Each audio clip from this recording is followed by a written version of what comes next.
amalan buruk sepanjang hidup dia. Bila dekat nak meninggal dunia, berubah menjadi amalan baik. Sahabat-sahabat bila disebut saja begitu, di kalangan sahabat-sahabat ini, masing-masing dalam keadaan menangis teresak-esak. Masing-masing bimbang terus. Bimbang kalau di kalangan kita ni, ada orang yang dia istiqamah waktu mana hidup. Tapi dekat nak mati, tiba-tiba berbolak-balik hati dia. Berbolak-balik hati ni jadi bahaya pada diri kita ni. Sehingga kan bila berbolak-balik hati, dia mula menyumpah seranah pada Allah. Mula dia sebut tak kena terhadap keadaan diri dia. Padahal masa tu merupakan masa yang dia kena kekal dengan agama Allah. Dia tak boleh pada saat mana dekat nak meninggal dunia, tiba-tiba kita ni berubah. Perangai kita berubah, akhlak kita berubah. Kemudian ada kan orang dekat nak meninggal dunia, mulut dia mula bercakap benda-benda yang kotor, keji. Kemudian dia dalam keadaan yang kasar. Waktu mana dia menghampiri saat dia nak menghadap depan Allah. Para hadirin sekalian, inilah tajuk yang saya sedang bicarakan semenjak daripada setiap hari-hari Rabu sebegini. Saya berbicara di Masjid Mardiyah Hulu Kelang dan kita bicarakan tentang tajuk ni. Hari ni kita sebut tentang tajuk mata terus memperhatikan roh ketika mana keluar daripada jasad. Bila roh kita ni naik daripada bawah, naik sampai ke mata kita, kemudian dia melayang keluar. Bila dia melayang keluar daripada mata, roh ni akan keluar daripada mata kita. Bila dia keluar daripada mata kita ni, mata ni pandang celik je mata ni. Dia akan lihat keadaan demikian. Dia tengok roh ni keluar sampailah sayup keluar. Ini yang digambarkan oleh Rasulullah sallallahu alaihi wasallam. Kalau kita perhati dalam hadis-hadis Rasulullah cerita demikian. Antaranya hadis yang diriwayatkan oleh Ummu Salamah sendiri. Ummu Salamah ni ibu kepada kita lah, yang disebut dengan isteri Rasulullah sallallahu alaihi wasallam. Salah seorang di antara isteri Rasulullah, Ummu Salamah. Sebelum daripada itu dia berkahwin dengan Abu Salamah. Kemudian Abu Salamah meninggal dunia. Lepas tu baru dia berkahwin dengan Rasulullah sallallahu alaihi wasallam. Ummu Salamah ni. Dia cerita, dia kata ketika mana Abu Salamah meninggal dunia, Rasulullah pergi melihatnya, melawat jenazah Abu Salamah. Rasulullah sallallahu alaihi wasallam datang untuk nak ziarah jenazah Abu Salamah. Setelah mana Rasulullah sampai di jenazah ini, Rasulullah mendapati mata Abu Salamah masih terbuka. Waktu mana Rasulullah tengok mata ni terbuka, orang-orang Arab bila dia tengok mata ni terbuka, dia mengerikan, dia jadi takut. Sebenarnya demikian. Orang dah meninggal dunia, jenazah dah meninggal dunia, kemudian dalam masa yang sama mata ni dalam keadaan mata tu terbuka. Bila mata terbuka, menyebabkan orang-orang yang dinamakan dengan di kalangan orang-orang yang di kalangan orang Arab ni dia jadi rasa takut. Kita pun takut kalau terbuka mata. Cuma orang Melayu kita ni bila mata terbuka, dia akan sebut apa dia? Ni mesti dia akan sebut terus. Ni mesti yang kempunan, tak sempat makan gulai lah, mati dalam keadaan tak sempat nak makan itu, nak makan ini. Ni pandangan orang Melayu. Tapi dalam Islam bila Rasulullah sallallahu alaihi wasallam ditengok mata Abu Salamah ni terbuka, Rasulullah sallallahu alaihi wasallam ambil tangan Rasulullah tu, kemudian Rasulullah tutup mata Abu Salamah. Rasulullah ambil tangan Rasulullah tutup mata Abu Salamah ni. Bila Rasulullah sallallahu alaihi wasallam tutup mata Abu Salamah, lalu Rasulullah sallallahu alaihi wasallam sebut, "Innar ruha idza qubida tabi'ahu al-basar." Rasulullah sallallahu alaihi wasallam sebut, "Innar ruha", sesungguhnya ruh ini, idza qubida, bila dicabut daripada jasad seorang tersebut, tabi'ahu al-basar, menyebabkan mata dia mengikut je terhadap melihat pandangan mata yang sedang menelayang keluar daripada jasad seseorang ini sendiri. Rasulullah sallallahu alaihi wasallam sebut, bila roh seorang ni keluar daripada jasad dia, maka di waktu itu akan diperhati, tengok je. Itu cara Rasulullah ajar pada kita. Maknanya jangan kamu terkejutlah dan jangan kamu peliklah kalau sekiranya ada orang yang meninggal dunia, tiba-tiba mata dia terbuka. Mata terbuka ni kenapa? Kerana mata tu sedang memperhatikan saat mana roh ni melayang keluar daripada jasad dia, sehingga dia tengok ke mana roh dia akan pergi. Itu cara demikian. Mata tu sehingga kan celik. Tahu-tahu jasad dia dah tak ada dah. Jasad dia ni dah meninggal dunia dah. Tinggal jasad je saja. Tapi roh mula diangkat, dimasukkan ke dalam bekas, sama ada yang warna putih ataupun warna hitam. Na'udzubillah min dzalik. Roh kita ni bila masuk je, dalam hadis Rasulullah cerita, bila orang mukmin nak meninggal dunia, didatangkan kain sutera daripada syurga Allah, dihamparkan di atas dada dia. Dihampar di atas dada ni. Bila dihampar di atas dada, kemudian bau wangi semerbak. Wangian itu semerbak bau semua. Kemudian roh kita ni keluar, kemudian dia letak dan dihampar di atas dada kita. Para hadirin sekalian, ingat tak waktu mana anak-anak ni bila dia keluar daripada kandungan ibu, doktor ni angkat je, letak terus atas perut. Letak terus atas perut ibu. Demikian juga kalau kita perhati, bila kematian ni berlaku, kemudian roh ni keluar, kemudian letak kat mana? Ni, letak atas dada masing-masing. Bila letak di atas dada kita ni bau semerbak je wangi. Bauan dipanggil demikian. Ini kesan daripada mana? Kesan daripada kematian orang mukmin, orang yang mudah-mudahan kita lah, insya-Allah. Allah kurniakan pada kita peluang yang sedemikian rupa. Diriwayatkan daripada Abu Hurairah radhiyallahu anhu, dia mengatakan bahawa Rasulullah bersabda, Rasulullah sebut, alam tarul insan idza mata sakhasal basar. Qalu bala. Qala fadhalika hina yatba'ul basaruhu nafsah. Rasulullah sallallahu alaihi wasallam sebut, kamu perhatilah manusia itu. Alam tarul insan. Kamu tengoklah manusia itu. Idza mata sakhasal basar. Kadang-kadang bila dia mati itu, mata dia pandang je. Rasulullah kata, tajam je nampak mata dia. Tajam mata dia tu, kamu perhati tak? Tajam mata orang yang meninggal dunia. Celik je mata dia. Dia tengok je. Rasulullah sebut demikian.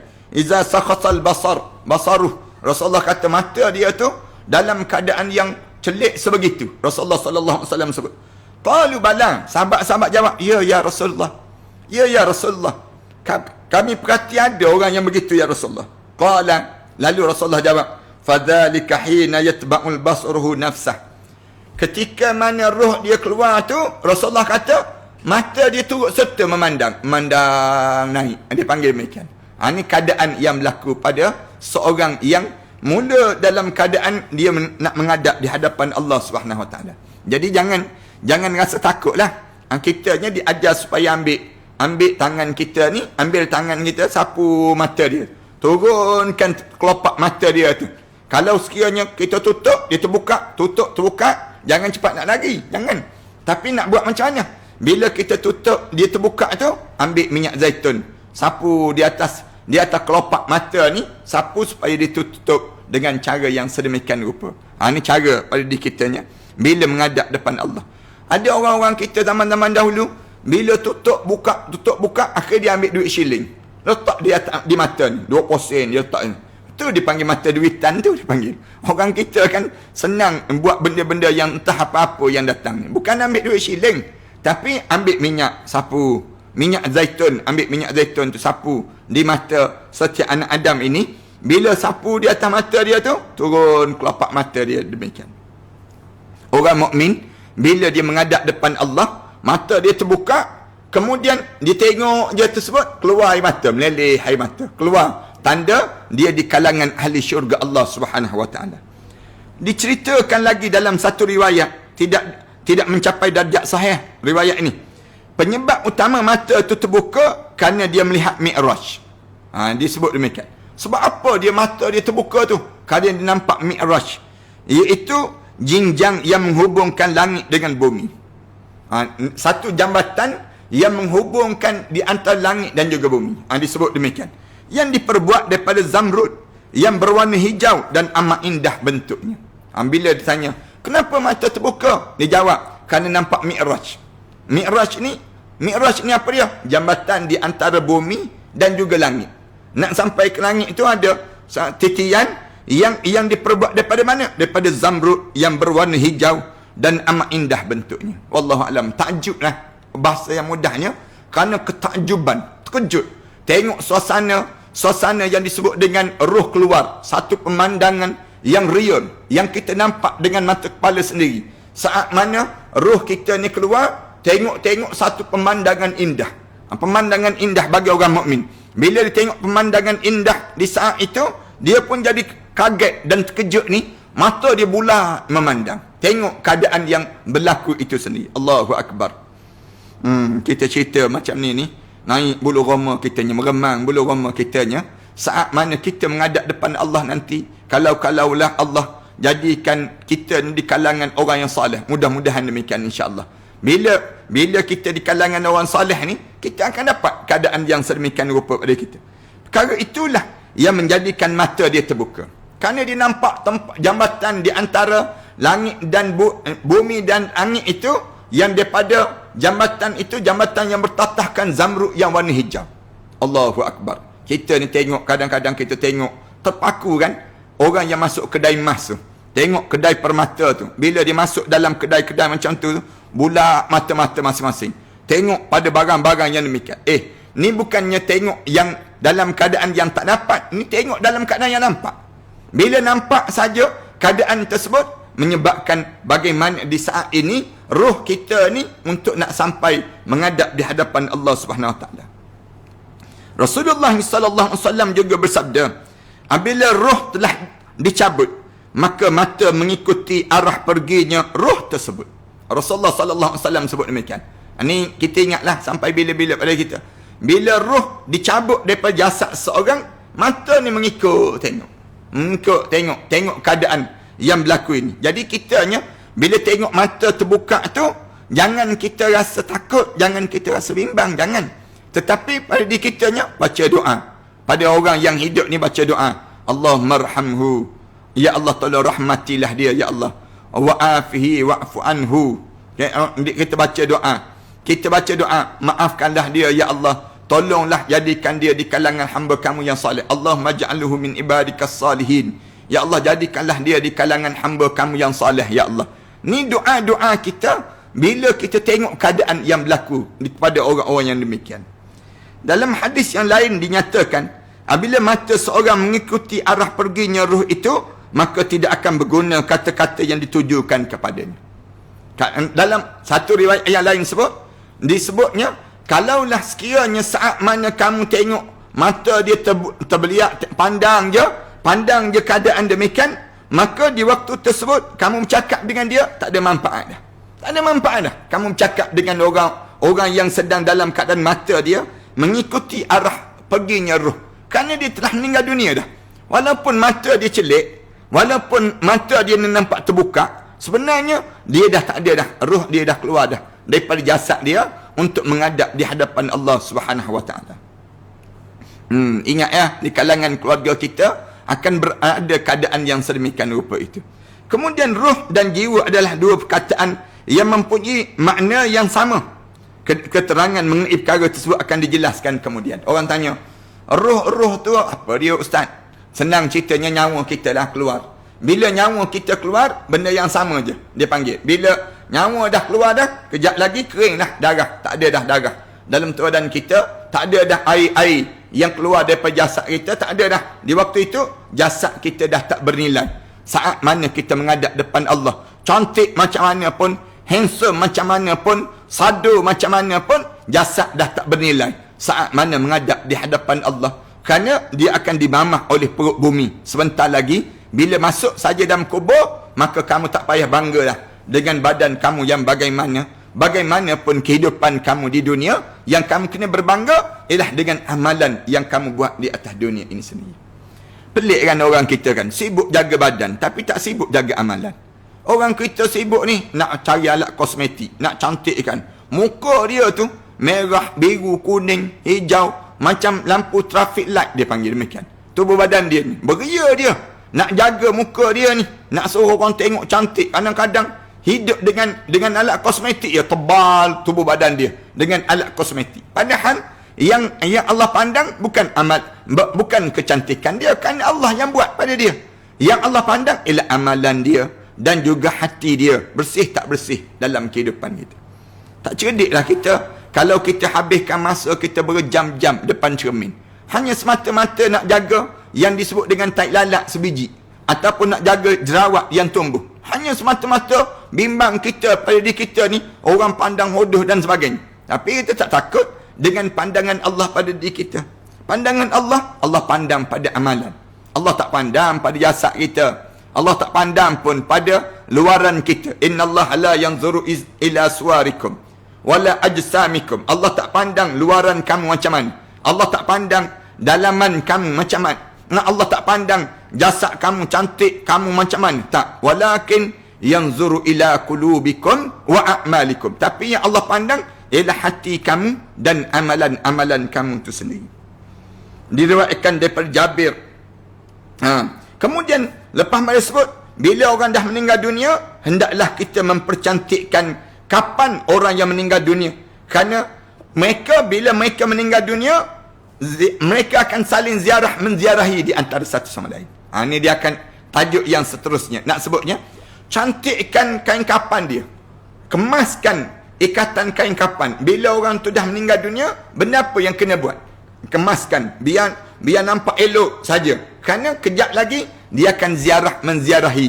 Roh ni akan ziarah, menziarahi. Dan masing-masing akan mempertontonkan kain kapan yang mereka dipakaikan itu. Jangan sembarangan. Bila kita ni nak kapan jenazah ni, jangan kapan selekeh, jangan malu dia. Bila dia masuk dalam kubur nanti dia malu. Malu apa dia? Bila orang tengok, siapa pakaikan untuk dia kamu macam ni? Kenapa kamu pakai macam ni?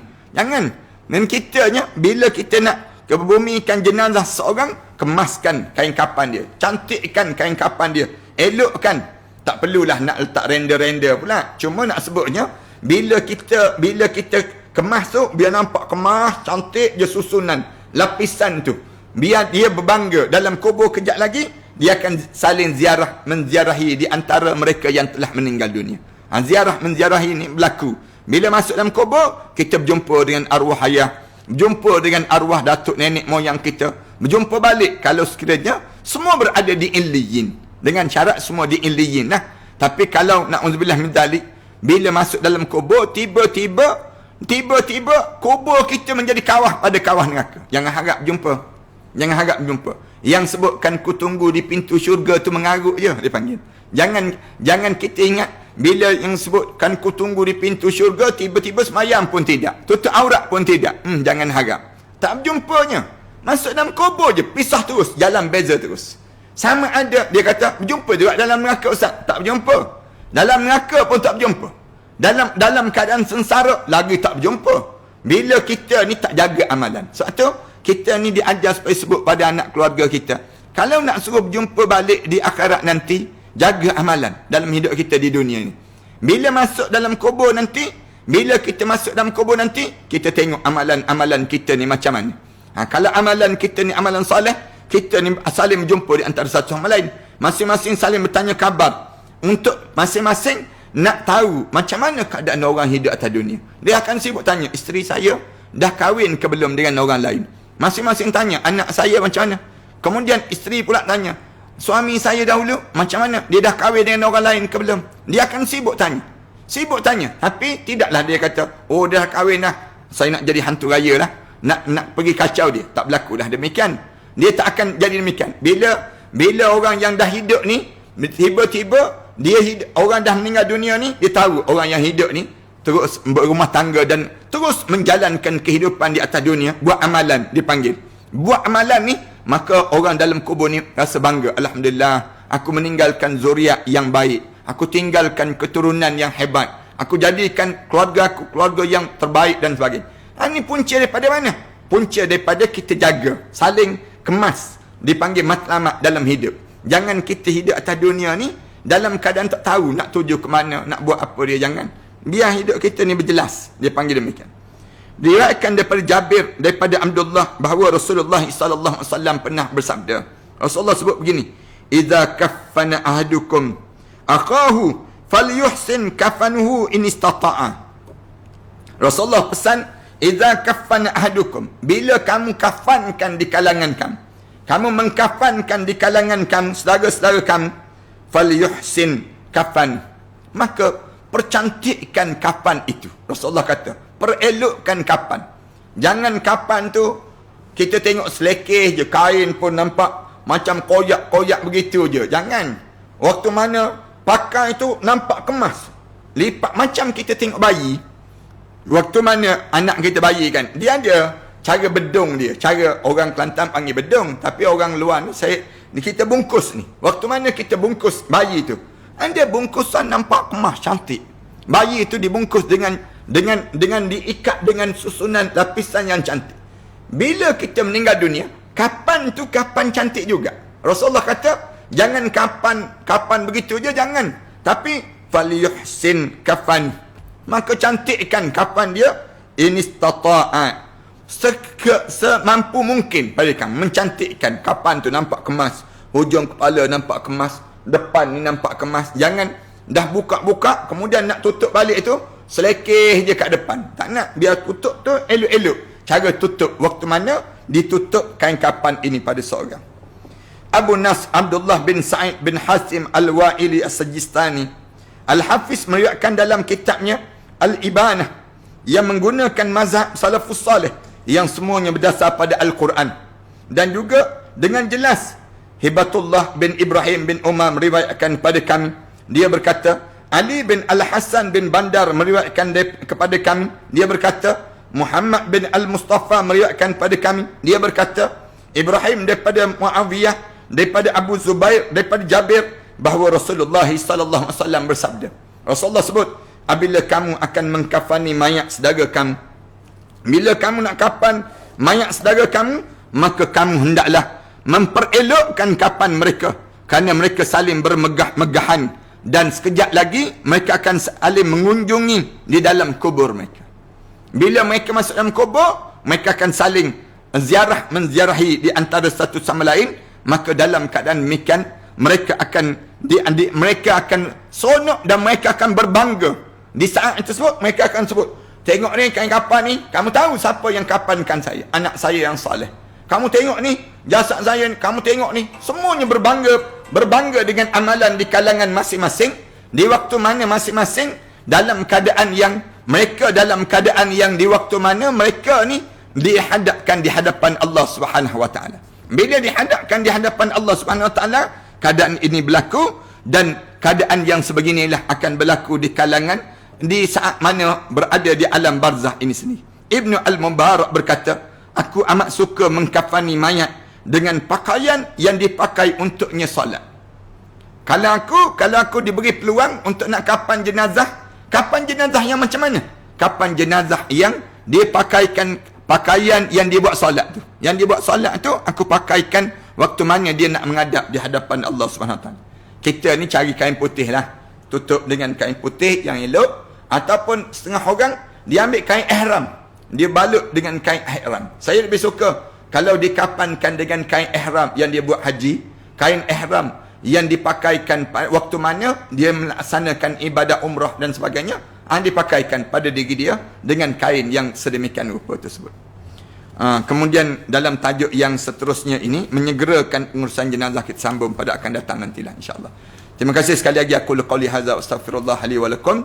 Wassalamualaikum warahmatullahi taala wabarakatuh. Ada pertanyaan di kalangan sahabat-sahabat ni tanya soalan-soalan. Nampak macam tak ada soalan yang ditanya ni. Di kalangan sahabat-sahabat ni. Mudah-mudahan Allah jadikan kerahmatan di kalangan kita, dan kita di kalangan orang-orang yang saleh insya-Allah. Bismillahirrahmanirrahim. Alhamdulillahirabbil alamin. Wassalatu wassalamu ala asyrafil anbiya'i wal mursalin wa ala alihi wa sahbihi ajma'in. Rabbana iftah bainana wa baina qaumina bil haqq wa anta khairul fatihin. Rabbana hab lana min azwajina wa zurriyyatina qurrata a'yun waj'alna lil muttaqina imama. Rabbana atina fid dunya hasanah fil akhirati hasanah wa qina adzabannar. Walhamdulillahirabbil alamin. Tuan-tuan jangan lupa ya, untuk sama-sama kita memanfaatkan bulan Ramadan ni untuk infak di akaun Matan Center tu, akaun Matan Center ataupun tabung bantuan Ramadan. Kita masih lagi kutip, dan termasuk dengan infak nasi bungkus ini sendiri. Tuan-tuan pakak-pakak di kalangan kita, di samping kita manfaatkan ruang-ruang kita dalam bulan yang penuh dengan kebaikan ini. Aku qouli hadza astaghfirullah li wa lakum. Assalamualaikum warahmatullahi taala wabarakatuh. اللهم صل على محمد طب القلوب ودوائها وعافية الأجساد وشفائها. Saya nak sebut juga pasal jam azan ni. Saya nak bagi galakan beli. Bila ada jam azan di rumah, dia akan setting untuk 1 tahun. Waktu solat mengikut negeri. Memang mengikut negeri, mengikut tempat kita. Contoh, 10 minit sebelum solat, dia dah baca Al-Quran dulu. Kita dah tahu, dah dekat nak masuk Zuhur ni. Kan kita selalu terkejut-terkejut bab ni. Ui, dah Zuhur dah. Padahal tahu buat-buat terkejut. Jadi kita dengar azan tu. Kita dengar baca Al-Quran. Ya Allah, dengar tak tu? Dah baca Quran tu? Anak-anak, kita nak jadi orang yang bersiap awal sebelum solat. Lepas solat, dia ada pula bacaan Al-Quran. Sambung sikit. Setiap malam dia akan baca Al-Mulk selepas Isyak. Setiap pagi dia akan baca Yasin. Dia yang baca, bukan kita ni. Belum cerita kita lagi ni. Hari Jumaat dia akan baca Al-Kahfi. Subhanallah. Lepas tu boleh setting zikir. Ada orang nak kerap 15 minit sekali. Kerap sangat tu. Saya buat sejam sekali. Boleh setting zikir apa? Zikir pilihan setiap jam. Jam ni 24 jam. Kadang-kadang saya tengah marah anak, marah, tiba-tiba jam azan bunyi, astaghfirullah. Betul. Terus astaghfirullah. Ya, dia bunyi kuat ya. Satu rumah boleh dengar. Dia, masalahnya dia membantu tools yang membantu kita wujud bi'ah salihah dalam rumah kita. Kita tak mampu nak berzikir sentiasa. Lepas tu dia keluar pula, la haula wa la quwata illa billah. Keluar pula. Dah lama keluarlah zikir. Ada berapa pilihan zikir untuk kita setting. Setiap jam nak zikir apa. Jam ni setiap sejam. Subhanallah. Membantu tak? Sangat membantu.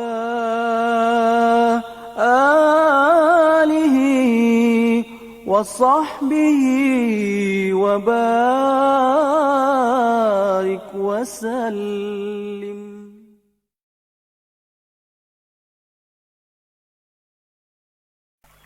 لا إله إلا الله محمد رسول الله عليه صلاة الله وآله والأحبة. لا إله إلا الله محمد رسول الله عليه صلاة الله وآله والأحبة. لا إله إلا الله محمد